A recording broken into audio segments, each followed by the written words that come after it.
é quando, com o passar do tempo, o assentado vai deixando de receber o subsídio, a MST protesta porque ele quer que continue com financiamento aos seus apoiadores, aos seus associados. A questão não é... Eu já fui fazendo os MST quando eu estudava na faculdade em 1984, né? E realmente a grana começou a vir de fora de entidades filantrópicas, para construir escola, para construir posto de saúde. As áreas de assentamento deles eram limpíssimas, ao contrário do que são hoje. No início era o pessoal mais ideológico, depois expandiu muito, né? Aí viraram aqueles barracões, mas no início não era assim não. E eles eram altamente ideologizados mesmo, com o apoio do PT. Hoje em dia a coisa já tomou proporções maiores. E depois, com o tempo, eu visitei um assentamento lá no Rio Grande do Sul, que o pessoal trabalhava, mas o pessoal foi bem claro para nós. A terra não aumenta, a família aumenta, não está dando mais para nós nos sustentarmos, nós precisamos de um caminhão para distribuir nosso alimento na cidade, não temos, tem uma máquina, um trator velho aí. Então a questão é, se eles não forem para a agricultura comercial, para o capital, eles não se sustentam. Tem que perceber que reforma agrária é uma coisa do século XIX. Tem que ter política agrícola, entendeu? Até uma coisa, a distribuição de terra não funciona. Até uma coisa interessante, que aqui em Santa Catarina não é tão popular, mas lá no Paraná é bem comum, e é uma coisa que começou na Alemanha, tem algumas regiões da Itália, mas que é o cooperativismo, né? Mas o cooperativismo, ele é uma alternativa, digamos assim, ao socialismo, né? Que é uma alternativa prática, né? Em que um monte de agricultor pobre se reúne e faz alguma coisa útil para conseguir dinheiro. Então, lá no interior do Paraná é muito comum você ter vários pequenos agricultores assim, menos de 50 hectares de propriedade. O cara não tem grana para comprar uma colheitadeira, né? E colher soja manualmente é fino picado. Alugar uma colheitadeira em época de safra é caríssimo, porque quem tem a colheitadeira está colhendo a sua própria terra. Então, o que eles fazem? Eles se reúnem, 20, 30 agricultores, e compram a colheitadeira. Tipo, eles montam uma cooperativa pequena lá da cidadezinha tal, e aí eles compram uma colheitadeira, eles vão lá e compram um silo, eles vão lá e fazem isso. Bom, tem algumas cooperativas que hoje faturam na casa de bilhões de reais, como a Coamo, a Agrária, a Cocamar, e elas assim, são associações de produtores. Só que é uma via assim, individualista. São os indivíduos se reunindo para resolver o seu próprio problema. Por que isso aconteceu no interior do Paraná? Porque no interior do Paraná não tinha porra nenhuma. O interior do Paraná era o Velho Oeste, entendeu? Na década de 50. O Paraná foi colonizado, o interior dele, na década de 50. Você pega cidades como Cascavel, surgiu em 56. Você pega Londrina, é da década de 30, tipo Maringá. Então tudo isso foi formado no século XX. E como não tinha estado lá, foi até uma companhia inglesa que construiu a maior parte das cidades do interior do Paraná, os caras se viravam no que davam. E aí tinha uns italianos lá no meio que tinham visto isso no Trento, trouxeram a ideia do cooperativismo e aquilo se disseminou no Paraná. O Paraná é muito forte a ideia do cooperativismo, só que é uma via individualista, certo? Digamos assim, é o socialismo que dá certo, né? Os indivíduos se reunindo para socializar por cotas. É que nem numa sociedade de ações, né? A sociedade de ações também, você socializa aquela empresa, né? Cada um é dono de um pedacinho, né? Isso é um socialismo que dá certo, né? Você socializa aquela empresa entre um monte de gente, cada um com um pedacinho. E é voluntário, né? E é voluntário, você não precisa matar ninguém, né? Essa que é a chave. Quantas pessoas o cooperativismo já matou, né? Nenhuma que me lembre, né? Talvez alguém caiu debaixo da patrola, né? A banda morreu, né? Marelon, borbolita, febre, não, caterpillar, né? Eu queria fazer uma pergunta para vocês. Eu vi um post no Facebook do meu professor de geografia, meu ex-professor de geografia, de um documentário do Milton Santos sobre globalização. Esse é o mito da geografia, Milton Santos. Isso. E daí, enfim, falava vários pontos interessantes, mas vários também contra a globalização. Daí eu falei para esse professor, falei que eu gosto mais do outro Milton, o Milton Friedman. Ele dá uma olhadinha no vídeo sobre o lápis, né? Que para mim aquilo é uma aula de globalização em 3 minutos. Melhor aula de globalização. E o professor, né? O professor estudado e famoso na região, já veio aqui na UFSC da palestra, ele não conhecia Milton Friedman. Então, assim, a pergunta que fica é: será que o que existe é falta de conhecer esses autores que não são anônimos, na verdade são anônimos para o Brasil? Parece que é um segredo falar em Milton Friedman, um cara que é Nobel, um cara que é a economia mainstream, né, lá fora. Mas será que falta conhecimento ou mesmo que tivesse conhecimento eu discordar? Mas como é que é isso? Na verdade, assim, você pensa, nós somos um país extremamente fechado, né?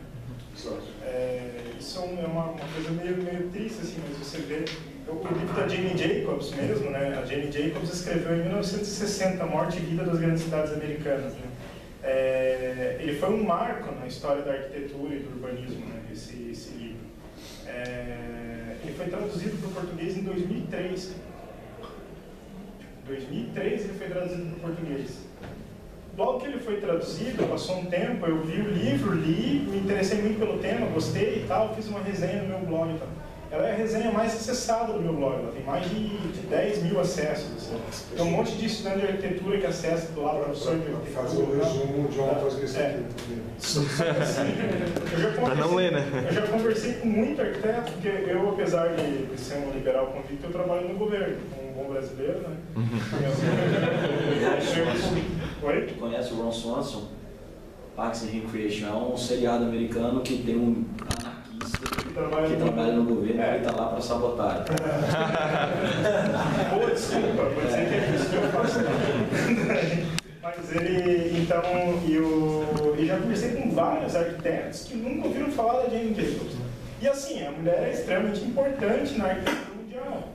Ela conseguiu influenciar todo o modo de pensar dentro dos Estados Unidos, né, apesar de ela ser canadense, né? Então, assim, e uma coisa que é interessante, você pega o universo anglo-saxão, né, de língua inglesa, eles têm 300 milhões de pessoas nos Estados Unidos, 50 milhões de pessoas na Inglaterra, mais uns 10 perdidos na Nova Zelândia, uns 30 na Austrália, e 800 milhões de pessoas na Índia, mais o pessoal da China que lê, mais a galera aqui do Brasil que lê inglês, mais a galera da América Latina que lê inglês, mais o pessoal da Europa continental inteira que lê inglês. Então, assim, o universo anglo-saxão é gigantesco, né? Ele tem uma disseminação de ideias, uma profusão de conhecimento. Gente daquela parte do norte ali da Europa, né, que fica aquelas mulheres bonitas lá e o Papai Noel, sabe? Escandinávia, isso, Escandinávia. Papai Noel é Finlândia, mas tá junto ali, tudo deve pode. Daí aquele canto ali do mundo, né? Todo mundo produz em inglês, entendeu? E assim, aqui no Brasil, se você pegar, não tem 6% da população que fala inglês. Então, nós somos um país muito fechado. Não, e com o governo Lula, eles até tiraram o inglês como ensino, idioma obrigatório para o Itamaraty, né? Até uma coisa, não sei se vocês tinham o Kindle da Amazon? Você tem Kindle? Então, custou minha simpatia. Eu também tenho, só nós dois temos Kindle. Uma trilha diferente. Não é só vocês. Você também tem? Então tá bom, só nós três. Mas o Kindle, você entra no Kindle e vê, em português tem coisa assim, 6 a 7 mil títulos, que é coisa pra caramba, eu nunca consegui ler isso minha vida inteira. Tá certo que a maior parte é pornografia, mas tipo aqueles livros Sabrina, não sei o que, né? 50 tons de não sei o que e tal. 50 tons só isso, o detalhe é isso, mas assim, em língua inglesa tem mais de 400 mil títulos o Kindle, né? E ainda, se você quiser ler, tem aqueles idiomas exóticos que ninguém fala, assim, tipo alemão, italiano, japonês. Então, assim, o mundo está aberto aí, a internet abriu um monte de portas, né? Vocês estão aqui reunidos, eu acredito, por causa da internet. Se não fosse a internet, vocês estavam dentro de uma aula aí do departamento assistindo aula ou matando aula tomando cerveja. Se não fosse a internet, a gente nunca estaria divulgando nosso livro. Isso também, porque o livro, até a ideia original é fazer pela uma editora americana. O que acontece? Os professores, regra geral, se fecham departamentos, eles são avessos a influências externas. Esse Milton Santos, tá? Esse Milton Santos eu conheci, ele é visto como papa na geografia, porque ele foi um dos caras que disseminou o marxismo na geografia a partir dos anos 70. Tá? Só que depois de um certo tempo, ele foi um desses caras que incorporou linguajares novos para a mesma roupagem marxista, uma roupagem nova para o mesmo miolo marxista de sempre, entendeu? E tipo assim, eu vou contar uma ali, que vocês vão divulgar, vai ajudar os jovens a ficarem com ódio de mim. Tudo bem. Ele uma vez, logo naquelas transformações do leste europeu, chamaram lá uma autoridade lá do leste europeu para palestrar na USP, né? Lá, né? E o cara era o prefeito de Kiev, né? Kiev. Falaram que é Kiev, que não sei. E daí tá, o cara estava lá, falando em russo e tal. E tinha o Milton Santos, e tinha a prefeita de São Paulo, que naquela época era do PT, que era a Luísa Erundina. Tá? Estava no meio, os três ali. E daí tá, eles comentando, daí o prefeito esse até era simpático, o cara disse, agora as coisas estão mudando em democracia, só que tem que ser devagar, bem como um burocrata, tem que ser devagar, porque a gente não está acostumado, né? E a tradutora, ela parecia ser uma pessoa extremamente profissional, né? E daí a Erundina, que era aquela ala mais light do PT, tanto que depois saiu, né? Concordando com ele e tal. A Erundina era light? Dentro do PT, né? Dentro do PT. E daí tá, daí esse Milton Santos pediu a palavra. Eu vou tentar falar complicado o que seria algo simples. Ele tentou dizer assim, mas senhor prefeito, ele tentou dizer isso. Se há uma concentração do poder burocrático em algumas instâncias, né? A questão do Estado está na mão de poucas pessoas, e em algumas cidades tu tem centros decisórios políticos, tem como ter democracia para o país inteiro, mais ou menos isso ele tentou dizer, né? Porque, tipo assim, ele quis dizer que o poder político ele se concentrava muito na capital, e tu tinha poucos centros decisórios, tu não tinha democracia efetiva em outras cidades porque tu não tinha eleições. Sem uma pergunta assim. Só que ele fez de uma maneira tão difícil de traduzir, não é nem rebuscada, é enrolada. Tipo assim, será que a concentração geoespacial da política, ele falou com neologismos, que ele inventou ali na hora. Aí a tradutora, muito competente, chegou e disse assim, senhor, por favor, não daria para utilizar outro termo, porque não existe equivalente no russo. Ela queria ser o mais profissional possível. E daí tentou mais uma vez, piorou, tentou uma terceira vez, piorou. Aí chegou lá pela cidade e disse, eu fui aqui consagrado, incapaz de expressar minhas próprias ideias, no mundo do Rio, meio sem graça. Mas por trás dessa historinha, o que está por trás dessa historinha? Que boa parte desses geógrafos humanos, eles tentam criar neologismos, terminologias, dizendo o óbvio, para te afastar do conhecimento deles e fazer parecer que eles são cultos. Isso tem muito nas ciências humanas e nas ciências sociais. Então eu falo de uma maneira rebuscada, pouco clara, enquanto que nas ciências exatas, de modo geral, é exatamente o contrário. O cara tenta ser o mais simples e direto possível, com conceitos claros. Então eu uso conceitos extremamente difíceis, entendeu? Então tu conversa com o cara da sociologia, teu pensamento é muito mecanicista, está faltando dialética aí, né? Mal sabe o imbecil que tem várias formas de pensar dialética, e que Marx mesmo faz uma confusão entre dialética da realidade e dialética como modo de pensar. Dialética originalmente é modo de pensar e argumentar. Dialética da realidade, como os marxistas dizem, não existe, entendeu? Não existe uma coisa que se junta com outra e transforma em outra, entendeu? Isso é coisa deles. E o pior de tudo é que o marxista acha... É que a gente tem que considerar que naquela época, né, o ópio era liberado, né, Luciano? Então esses caras... Eles sabem muito!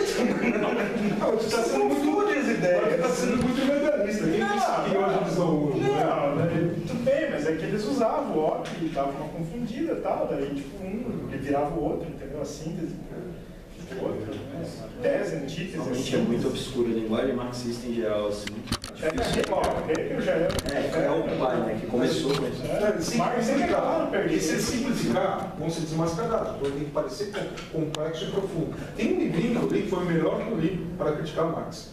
Ironicamente escrito por um socialista, né? Se chama Marx Hoje, editado pela Paz e Terra, vocês devem encontrar na estante virtual, um cara de um sueco chamado John Elster. Ele não é um liberal. Então beleza, não, peraí. O cara é bom porque ele faz filosofia analítica. Então ele pega cada conceitinho de Marx, por exemplo, alienação. Esse cara é alienado, o sistema te impõe uma alienação. Não, peraí, vamos ver o que é isso. Assim como o Fernando fez sobre o conceito de especulação, pegou no dicionário, pegou o que era para o corretor, pegou o que era para o arquiteto urbanista, comparou os terceiros. Esse Elster ele faz com cada conceito utilizado por Marx. Alienação, modo de produção, e ele divide a obra de Marx em o que está morto para a ciência atual e o que está vivo. E quando ele chega na parte que está vivo, ele até brinca, ele diz, eu estou deixando essa parte final para dar uma ideia de que sobrou algo positivo. Mas o livro é fantástico, né? E ele tem um comentário que pode ser até criticado na metodologia das ciências, mas é muito interessante. Ele diz assim, tem 3 metodologias básicas da ciência, né? Isso pode ser criticado, talvez tenha um simplista. Metodologia de causa e efeito, que a gente utiliza muito para física, né? Então pega um objeto, joga aqui no chão, quer dizer, por que caiu? Porque existe uma causa, uma força gravitacional que atrai. Existe uma causa e um efeito. Metodologia funcionalista, que se utiliza muito nas ciências naturais. Quer dizer, eu ajo devorando um ser situado em posição inferior na cadeia alimentar, né? Mas o meu papel de predador tem uma função para a perpetuação do ecossistema, gerar um equilíbrio na cadeia alimentar, no ecossistema, né? Então, por isso existe essa cadeia alimentar. Pensamento funcionalista, onde a minha ação, ela não me beneficia só individualmente, ela beneficia o funcionamento todo. Esse tipo de pensamento funcionalista foi utilizado muito nas ciências sociais na década de 60, eu acho, nos Estados Unidos, por tal de Robert Dahl, que pensava a sociedade como um organismo, né? E isso é herdado lá do Durkheim, que chegava a dizer, o crime faz bem para a sociedade. Como faz bem, né? Porque se tu não tem crime, tu não tem desenvolvimento da polícia. É a ideia de tu ter um pouquinho de doença para desenvolver os anticorpos. A ideia é funcionalista. E daí, e ele chegou e disse assim, esse Elster, só que nas ciências humanas, a maior parte do pensamento é estratégico. O que quer dizer isso? Eu tenho intelecto, eu penso, ele vai tomar uma ação, eu vou por aqui, eu vejo que ele está indo por aqui, então eu desvio. Então é muito mais difícil fazer previsões nas ciências humanas. Então, a metodologia de causa e efeito, a metodologia funcionalista e a metodologia estratégica, né? Que pode utilizar em relações internacionais, na economia, na política, etc. Beleza, o que o marxismo faz? Ele aplica o funcionalismo na ciência social. Só que um funcionalismo que tem sucessão histórica. Então, ele tem evolução. Não, mas ele está repetindo o mesmo modelo. Época após época. Mas de onde que vem esse funcionalismo que seria melhor aplicado na ciência natural? Porque Marx ele chega a se deitar em elogios para Charles Darwin. Ele chega a dedicar um volume da obra dele, não qual, a Charles Darwin. E ele tem a pretensão de fazer o que foi a seleção natural das espécies para a biologia e ciências naturais, criando uma ciência humana, né? Total, integral, a mesma coisa. Então, esse naturalismo que está lá atrás influencia Marx. E por isso que isso casa direitinho com o pensamento geográfico hoje. Por quê? Porque a geografia, como eu falei lá no início para vocês, ela tem a ciência, a climatologia, hidrologia, que é solos, geomorfologia, que é relevo, dinâmica e tal, e tem ali a geografia agrária, a geografia urbana, a geografia econômica. Então é uma maneira de naturalizar a ciência humana, colocando uma evolução natural nas coisas que são humanas, entendeu? Isso não é gratuito. Por que casa tanto com o marxismo? Que é uma maneira de colocar a geografia como científica e a visão de natureza que ela tem da geografia física interferindo na geografia humana. Então, o que está na cabeça de muito geógrafo marxista aí é uma tentativa de tornar a ciência dele mais científica, só que ele não discute filosoficamente as premissas porque ele está papagaiando. A gente tem que liberar a sala daqui a pouquinho, então a gente agradece a presença aí do Fernando e do Anselmo. Vocês querem deixar alguma forma de contato para quem quiser adquirir o livro? Sim. O livro a gente trouxe aí, né? Mas como péssimos capitalistas, a gente trouxe pouco novo. Tem o meu e-mail aqui. Acho que a outra caneta é melhor ali. Ali na mão.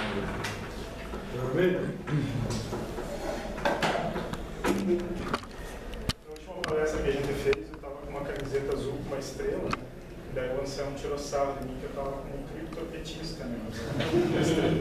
Aí dessa vez eu vim de verde, eu chamei depois tirar sarro de mim, dizendo que eu era um militante disfarçado da rede.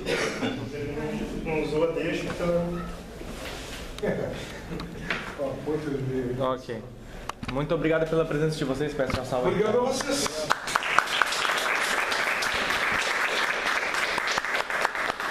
E só para lembrar a todos que a gente tem nossa caixinha de contribuições voluntárias sempre, aqui para os 2 grupos de estudo, para a compra de coxinhas, refrigerantes, etc., para a finalização do nosso semestre.